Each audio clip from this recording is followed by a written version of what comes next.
Assalamualaikum warahmatullahi wabarakatuh. Alhamdulillahi rabbil alamin. Wassalatu wassalamu ala ashrafil anbiya'i wal mursalin wa ala alihi wa sahbihi ajma'in. Sahabat-sahabatku sekalian, para pendengar di mana saja berada. Kali ini kita akan berikan pesan bagaimana indahnya pribadi Rasulullah sallallahu alaihi wasallam. Yang pertama, Rasul memiliki budi pekerti yang agung. Bahkan Allah Subhanahu wa taala memuji beliau. Wa innaka la'ala khuluqin 'azim. Dan sesungguhnya kamu benar-benar budi pekerti yang agung. Begitu firman Allah Subhanahu wa taala dalam Quran surah Al-Qalam ayat 4. Yang kedua, budi pekerti Rasulullah sallallahu alaihi wasallam merupakan wujud atau contoh daripada nilai-nilai Al-Qur'an. Demikian sesuai dengan hadis yang diriwayatkan dari Aisyah radhiyallahu anha. Perangai beliau adalah Al-Quran. Beliau suka karena sukanya Al-Quran. Dan beliau benci karena bencinya menurut Al-Quran. Yang ketiga, Rasul merupakan orang yang paling berani dalam menegakkan, memperjuangkan kebenaran. Itu dapat kita lihat dalam hadis riwayat Bukhari dan Muslim. Rasul itu merupakan orang yang paling berani di antara manusia. Bahkan pada riwayat lain, pernah suatu waktu Abu Thalib, paman Muhammad ibnu Abdullah, merasa khawatir dan ketakutan terhadap keselamatan diri Rasulullah sallallahu alaihi wasallam atas gerakan dan tindakan dilakukan oleh kaum kufar. Maka pada suatu waktu Abu Thalib memberikan nasihat agar Muhammad berhenti dalam berdakwah. Rasulullah sallallahu alaihi wasallam secara spontan memberikan jawaban, "Wahai pamanku, demi Allah, kalau mereka para gembong kafir Quraisy meletakkan matahari di tangan kananku dan bulan di tangan kiriku supaya aku meninggalkan urusan agama ini, tidaklah aku meninggalkannya sehingga Allah memberikan kemenangan agama atau aku dihancur binasakan di dalamnya." Begitulah kepada Rasulullah sallallahu alaihi wasallam keistiqomahannya. Sahabat-sahabatku sekalian yang dirahmati Allah Subhanahu wa taala. Yang keempat, Rasulullah sallallahu alaihi wasallam bersifat adil dan jujur. Demikian sesuai dengan salah satu hadisnya dalam hadis riwayat At-Tirmizi, Rasulullah sallallahu alaihi wasallam merupakan orang yang paling adil di antara manusia. Bahkan pada suatu waktu ketika Rasul menjatuhkan hukum potong tangan atas perempuan-perempuan Quraisy yang mencuri, beliau bersabda, "Jika sekiranya Fatimah anak perempuan Muhammad mencuri, niscaya aku potong tangannya." Rasulullah SAW merupakan orang yang paling setia dalam menunaikan amanah, orang yang paling adil, orang yang paling memelihara diri, dan orang yang paling benar omongannya di antara manusia. Yang kelima, Rasulullah SAW bersifat sabar. Ketika Rasulullah SAW dianiaya oleh penduduk Taif yang begitu kejam dan ganas, malaikat Jibril datang seraya memberitahukan kepada beliau bahwa jika beliau menghendaki supaya mereka dihancurkan, maka seketika itu mereka akan dihancurkan. Tetapi beliau menolaknya. Bahkan Rasul berkata, "Saya mengharap semoga Allah melahirkan dari keturunan mereka itu orang yang menyembah kepada Allah Subhanahu wa taala dan tidak menyekutukannya." Kemudian Rasul berdoa, "Allahumma hdi qaumi fa innahum la ya'lamun." Ya Allah, tunjukilah kaumku karena mereka belum mengetahui. Ya Allah, tunjukilah kaumku kepada jalan yang lurus. Mereka berbuat demikian karena mereka tidak mengetahui. Rasulullah SAW termasuk salah satu Rasul yang mendapatkan predikat ulul azmi. Allah Subhanahu wa taala berfirman, "Fasbir kama sabara ulul azmi minar rusuli wa la tasta'jil lahum ka'annahum yawma yarawna ma yu'adun lam yalbathu illa sa'atan min nahar balahum fahal yuhlaku illa al-qawmul fasiqun."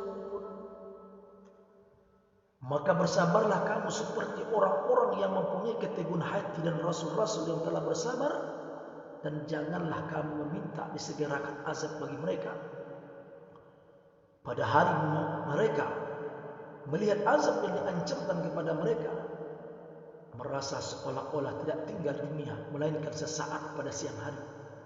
Inilah suatu pelajaran yang cukup, maka tidak dibinasakan melainkan kaum yang fasik. Demikian firman Allah Subhanahu wa taala dalam Quran surah Al-Ahqaf ayat 35.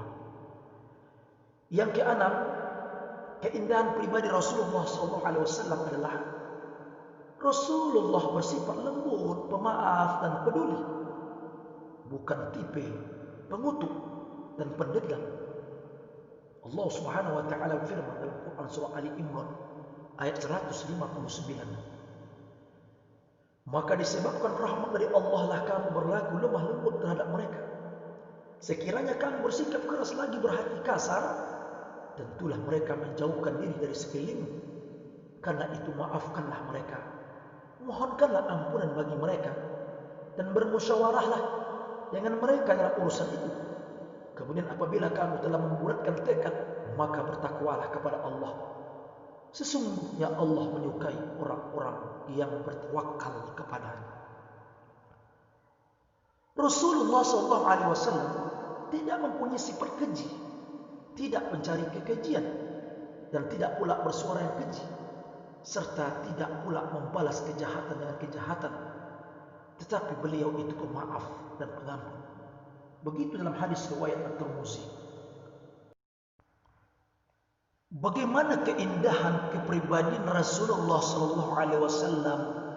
Para sahabat pun banyak menceritakan itu selama dalam bergaul dengan Rasulullah. Bahkan ada sahabat yang berkata, "Aku melayani Rasulullah SAW dalam waktu 10 tahun. Demi Allah, sekali-kali beliau belum pernah berkata kepadaku, 'Uff!' Dan tidak pula beliau pernah berkata kepadaku, 'Yang kukerjakan, mengapa kamu mengerjakan demikian? Dan mengapa kamu tidak mengerjakan demikian?' Begitu dalam hadis riwayat Bukhari Muslim. Rasulullah SAW tidak suka melihat orang yang keras serta mengangkat suaranya, dan beliau suka melihat orang yang rendah suaranya. Begitu diterangkan dalam hadis riwayat At-Tabrani. Rasulullah SAW selalu mengunjungi orang-orang Muslim yang lemah, menziarahi mereka, menjenguk mereka yang sedang sakit, dan menghantarkan jenazah-jenazah mereka. Itu dapat kita lihat dalam hadis riwayat Hakim dan At-Tabrani. Rasulullah SAW itu, apabila seseorang dari saudara-saudara, sahabat-sahabatnya tidak kelihatan dalam waktu 3 hari, beliau menanyakan tentang keadaan mereka. Maka jika dalam bepergian, maka beliau mendoakan untuknya. Jika tidak dalam bepergian, beliau mengunjunginya. Dan jika sedang sakit, beliau menjenguknya. Itu dapat kita lihat dalam keterangan hadis riwayat Abu Ja'la dari Anas. Ada lagi keindahan kepribadian Rasulullah SAW yang pantas menjadi tauladan bagi kita. Rasulullah SAW itu bersenda gurau dengan para sahabatnya. Beliau bercampur, bergaul dengan mereka, bercakap-cakap dengan mereka, bermain-main dengan anak-anak mereka, dan mendudukkan anak-anak itu di pangkuannya. Beliau menyahut panggilan budak laki-laki, budak perempuan, dan menyahut pula panggilan orang-orang miskin. Beliau menjenguk orang-orang sedang sakit di tempat yang jauh di kota Madinah dan suka menerima keuzuran orang yang minta uzur. Begitu diterangkan dalam hadis riwayat Al-Qadhi Iyad. Rasulullah SAW itu apabila dihadapi oleh seorang laki-laki, lalu beliau berjabatan tangan dengannya. Beliau tidak melepaskan tangannya dari tangan orang itu sehingga orang itu melepaskan tangannya. Beliau tidak memalingkan mukanya dari orang itu sehingga orang itu memalingkan mukanya. Dan tidak pernah diketahui beliau menonjolkan kedua lututnya di antara orang-orang yang duduk di muka beliau. Begitu dalam hadis riwayat At-Tirmidzi. Para sahabat-sahabatku sekalian yang dirahmati Allah Subhanahu wa taala. Yang ketujuh, di antara keindahan kepribadian Rasulullah SAW adalah Rasulullah SAW tidak mau sanjung-sanjung. Hai manusia, berkatalah kamu dengan perkataanmu, dan janganlah syaitan memikat kamu. Aku ini Muhammad, hamba Allah dan Rasulnya. Aku tidak suka bahwa kamu meninggikan aku melebihi kedudukan yang telah Allah dudukkan kepadaku. Begitu keterangan dalam hadis riwayat Ahmad dan An-Nasai. Dalam hadis riwayat Bukhari, beliau mengatakan dalam sabdanya yang artinya, janganlah kamu memuliakan aku yang melebihi batas sebagaimana kaum Nasrani memuliakan Isa bin Maryam. Aku ini hanya seorang hamba Allah, maka katakanlah olehmu hamba Allah dan Rasulnya. Yang kedelapan, Rasulullah SAW bersifat zuhud, artinya tidak terpaut oleh kenikmatan duniawi. Beliau memanfaatkan dunia sebatas ukuran dalam kemampuan beribadah. Dalam hadis riwayat Al-Baihaqi dijelaskan bahwa Rasulullah SAW tidak pernah kenyang sampai 3 hari berturut-turut sehingga beliau berpisah dari dunia. Maksudnya wafat. Dan jika kami mau, tentu kami kenyang. Tetapi beliau mengalahkan atas dirinya sendiri. Tidak pernah keluarga Muhammad SAW sejak datang ke Madinah merasa kenyang dari makanan gandum 3 hari berturut-turut sehingga beliau wafat. Begitu dalam keterangan hadis riwayat Bukhari Muslim. Dalam hadis riwayat At-Tirmidzi dikatakan, kami telah mengadukan kepada Rasulullah SAW akan kelaparan, dan kami telah mengeluarkan batu dari perut kami, batu demi batu.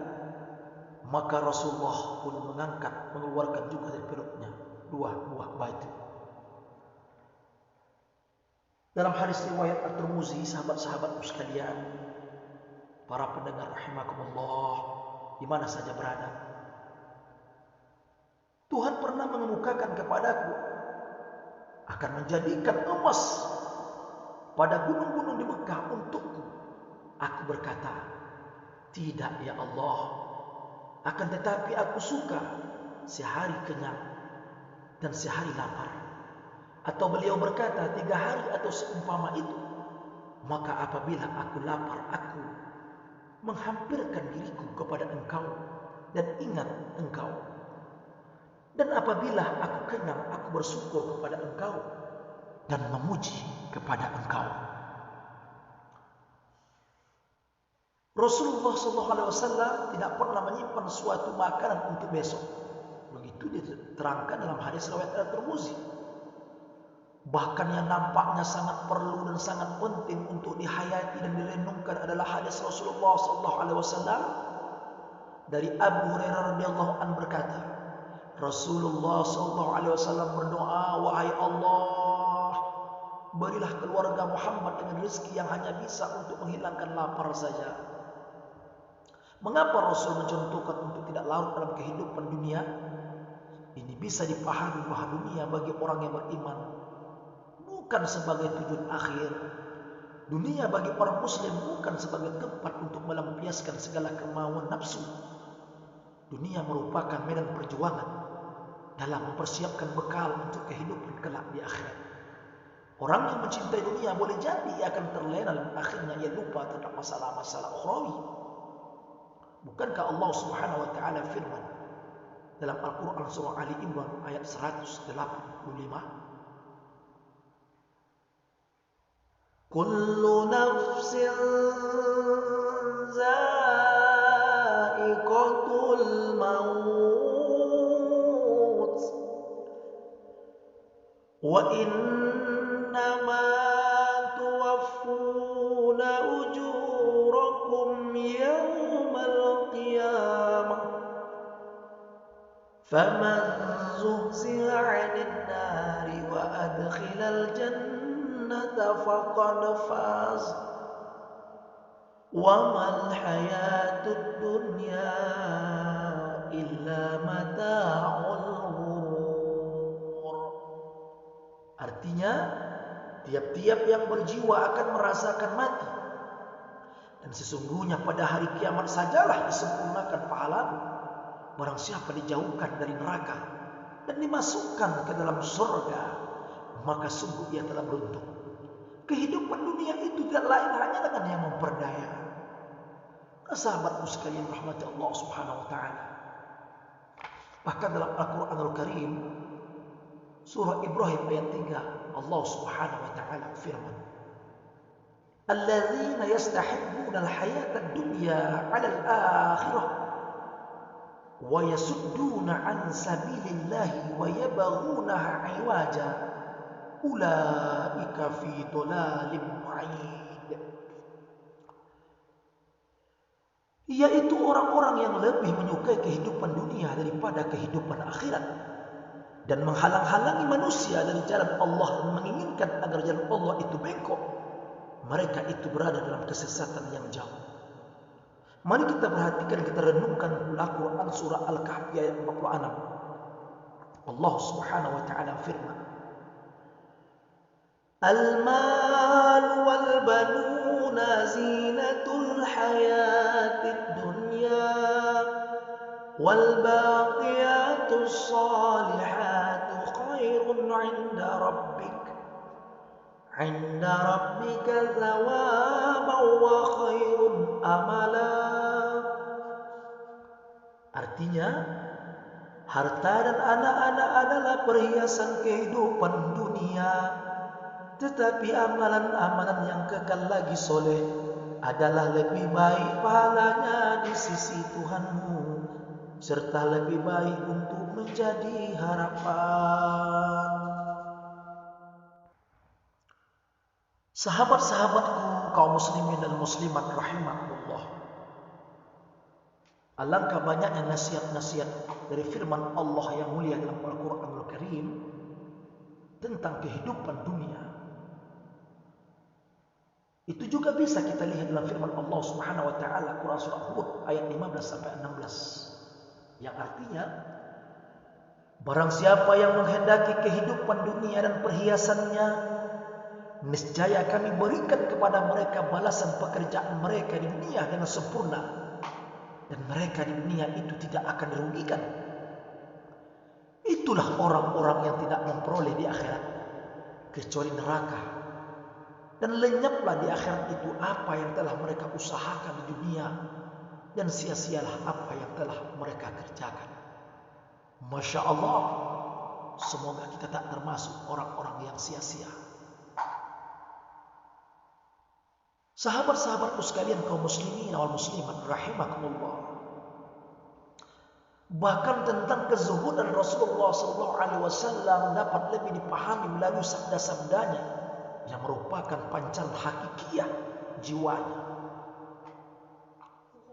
Dari Ka'ab bin Iyad radhiyallahu anhu berkata, saya mendengar Rasulullah SAW bersabda, sesungguhnya setiap umat itu mempunyai cobaan, dan cobaan umatku adalah harta benda. Hadis riwayat At-Tirmizi. Dari Abu Sa'id Al-Khudri radhiyallahu anhu berkata, Rasulullah SAW duduk di atas mimbar dan kami duduk di sekelilingnya. Kemudian beliau bersabda, Sesungguhnya di antara yang aku khawatirkan atas kamu sekalian sepeninggalku nanti, yaitu terbukanya lebar-lebar kemewahan dan keindahan dunia. Hadis riwayat Bukhari dan Muslim. Semua yang kita miliki di dunia kelak akan diminta pertanggungjawaban, termasuk dalam masalah harta. Untuk itu orang yang miskin akan lebih ringan pertanggungjawabannya di hadapan Allah Subhanahu wa taala, dan kemudian lebih cepat masuk surga daripada orang-orang yang kaya. Hal ini sesuai dengan hadis Rasulullah SAW dari Usama bin Zaid radhiyallahu anhu. Dari Nabi SAW, beliau bersabda, aku berdiri di depan pintu surga, maka kebanyakan orang-orang yang masuk ke dalamnya adalah orang-orang miskin. Sedangkan orang-orang kaya masih ditahan. Hanya saja mereka yang termasuk penghuni neraka telah diperintahkan untuk masuk neraka. Hadis riwayat Bukhari Muslim. Sahabat-sahabatku, kaum muslimin dan muslimah rahimakumullah.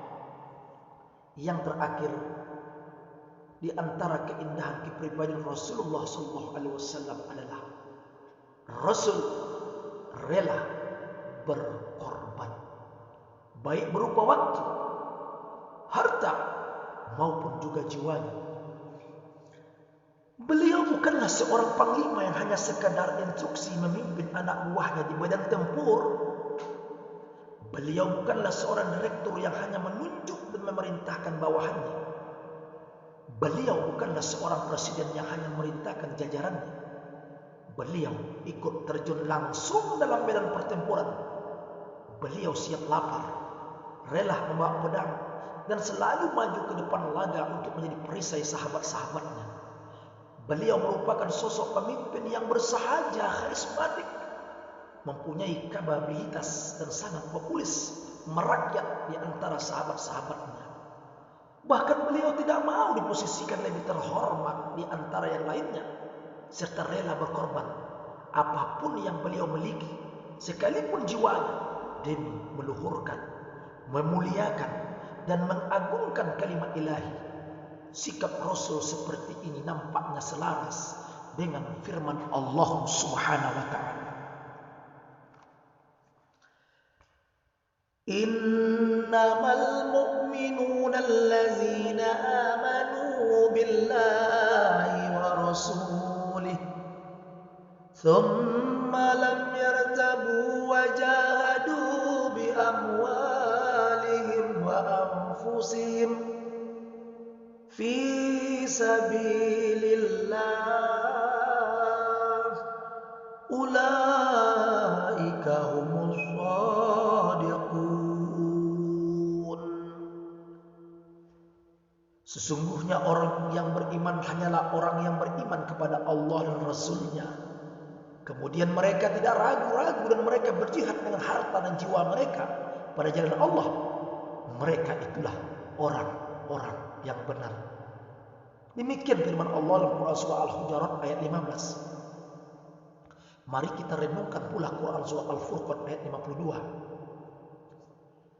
Fala tuti'il kafirina wajahidhum bih jihadan kabira. Maka janganlah kamu mengikuti orang-orang kafir dan berjihadlah terhadap mereka dengan Al-Quran, dengan jihad yang besar. Sahabat-sahabatku, para jamaah, para pendengar, kaum muslim muslimat, di mana saja berada, mari kita tutup penjelasan kita di dalam renungan-renungan kita tentang keindahan kepribadian Rasulullah SAW dengan Al-Quran surah An-Nisa ayat 95. Bismillahirrahmanirrahim.